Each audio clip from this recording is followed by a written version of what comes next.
இந்த வீடியோவில் நம்ம 2 விதமான நியூஸ் பார்க்க போகிறோம். அதில் முதல் நியூஸ் ரொம்பவே சோகமான ஒரு நியூஸ் அப்படின்னு தான் சொல்லணும். கில்லி படத்தின் மூலயமா பிரபலமாகியிருந்த கில்லி சிவா அவர்கள் சமீபத்தில் உடல்நலக்குறைவு காரணமாக இறந்து போயிருக்காரு அப்படிங்கிற செய்தி வெளியாகி எல்லோருக்குமே மிக பெரும் ஒரு சோகத்தை ஏற்படுத்தியிருக்கு. தமிழ்நாடு முதலமைச்சர் திரு ஜோசப் விஜய் அவர்களோட நடிப்பில் வெளிவந்து ரசிகர்கள் மத்தியில் மிக பெரும் வரவேற்பை பெற்றிருந்த படம் தான் கில்லி.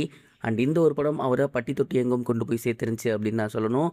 அதுலேயும் குறிப்பாக இந்த படத்தில் எடுத்தோடனே இன்ட்ரோ சீனில் அவர் ஒரு டைலாக் சொல்லுவார். அதாவது ஆல் ஏரியாவில் ஐயா கில்லிடா அப்படிங்கிற மாதிரி. அண்ட் அந்த ஒரு டைலாக் அப்போ ஆப்போசிட் கேங்கில் இருக்கிறவர் தான் சிவா அவர்கள். அண்ட் அந்த ஒரு படத்தில் பர்டிகுலர் காட்சியின் மூலயமாகவே ரசிகர்கள் மத்தியில் மிக பெரும் ஒரு வரவேற்பு பெற்றிருந்தார். தொடர்ந்து அவரை வந்து எல்லோரும் கில்லி சிவா அப்படின்னே கூப்பிட்டுட்டு இருந்தாங்க. அதுக்கப்புறம் விஜய் சாரோட சேர்ந்து மதுரை படத்தில் நடிச்சிருக்காரு. அதே போல் குருவி படத்தில் நடிச்சிருக்காரு. அண்ட் ஏகப்பட்ட படங்களில் சின்னத்திரை நடிகராக நிறைய படங்கள் வந்து நடிச்சிருக்காரு.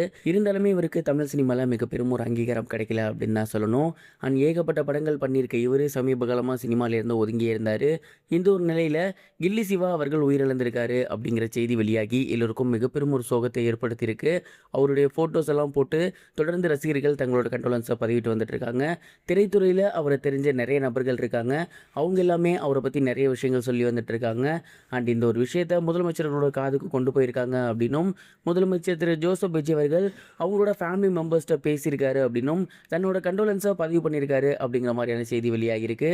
இது இப்போ சோசியல் மீடியாவில் ரொம்பவே வைரலாக போய்கிட்டு இருக்கு. இது ஒரு புறம் இருக்க, தனுஷ் அவர்கள் ஜெயிலர் 2 படத்தோட கிளாஷ் விடக்கூடாது அப்படிங்கிறதுக்காக நெட்ஃப்ளிக்ஸ் நிறுவனத்தோட பேச்சுவார்த்தையில் ஈடுபட்டு வந்துட்டு இருக்காரு அப்படிங்கிற மாதிரியான செய்தி வெளியாகி சோசியல் மீடியாவில் ரொம்பவே வைரலாக போய்கிட்டு இருக்கு. தேசிங்கு பெரியசாமி அவர்களுடைய இயக்கத்தில் தனுஷ் அவர்கள் ஓம் அப்படிங்கிற படம் பண்ணிட்டு இருக்காரு. இந்த படத்தில் மம்முட்டி, ஸ்ரீலீலா, சாய் பல்லவி அப்படின்னு மிகப்பெரிய ஒரு நட்சத்திர பட்டாளமே இருக்கு. சாய் அப்படிங்கிறவர்கள் இசையமைக்கிறாரு. இந்த ஒரு படத்தோட பூஜை அன்னைக்கே சொல்லிட்டாங்க இந்த படம் அக்டோபர் 16 ரிலீஸ் ஆக போகுது அப்படிங்கிறத. அண்ட் இதற்கு இடையில இந்த படத்தோட அனௌன்ஸ்மெண்ட்லாம் வந்ததுக்கப்புறம் ஜெயிலர் 2 அக்டோபர் 15 ரிலீஸ் அப்படிங்கிற மாதிரி அந்த படக்குழுவினர் சொல்லியிருந்தாங்க. இதனால் கண்டிப்பாக தலைவருக்கும் தனுஷுக்கும் கிளாஷ் வர ஒரு நிலைமை இருக்குது. மேலும் அப்படி கிளாஷ் வந்தால் கண்டிப்பாக ஏதோ ஒரு படம் வசூல் ரீதியாக பாதிக்கப்படும். ஓம் படம் வந்து மிக பெரும் ஒரு பொருட்செலவில் எடுத்திருக்காங்க. ஸோ பாதிக்கப்பட்டுச்சு அப்படின்னா மிக பெரும் அளவில் கலெக்ஷன் போயிடும். அது மட்டும் இல்லாமல் ரஜினி சார் கூட கிளாஷ் விடக்கூடாது அப்படிங்கிறத தனுஷ் ரொம்ப உறுதியாக இருக்காராமா.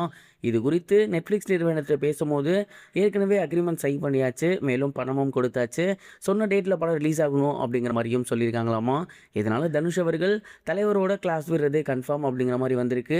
இருந்தாலும் நெட்ஃப்ளிக்ஸ் நிறுவனத்தோட ஹெட் ஆஃபீஸில் தனுஷ் அவர்கள் அவருக்கு தெரிஞ்சவங்களை வச்சு பேசிக்கிட்டு இருக்காரு அப்படின்னும் எப்படியாவது இந்த கிளாஸை கொண்டு வரக்கூடாது அப்படிங்கிற மாதிரியும் நினச்சிட்டு இருக்காராமா. ஒரு பக்கம் தனுஷ் ரசிகர்கள் இந்த கிளாஸ் வந்தால் நல்லா இருக்கும்னு பேசிகிட்டு இருக்காங்க. இன்னொரு பக்கம் தனுஷ் அவர்கள் பர்சனலாக அது வரக்கூடாதுன்னு நினச்சிட்டு இருக்காரு. என்ன நடக்க போகுது பொறுத்திருந்து பார்க்கலாம். இது வரைக்கும் கனெக்டிங் டிவிக்கு சப்ஸ்கிரைப் பண்ணனா மறக்காமல் சப்ஸ்கிரைப் பண்ணிக்கங்க. உடனடி அப்டேட்ஸ் பெறுவதற்கு நோட்டிஃபிகேஷன் பெல்லையும் கிளிக் பண்ணிக்கங்க.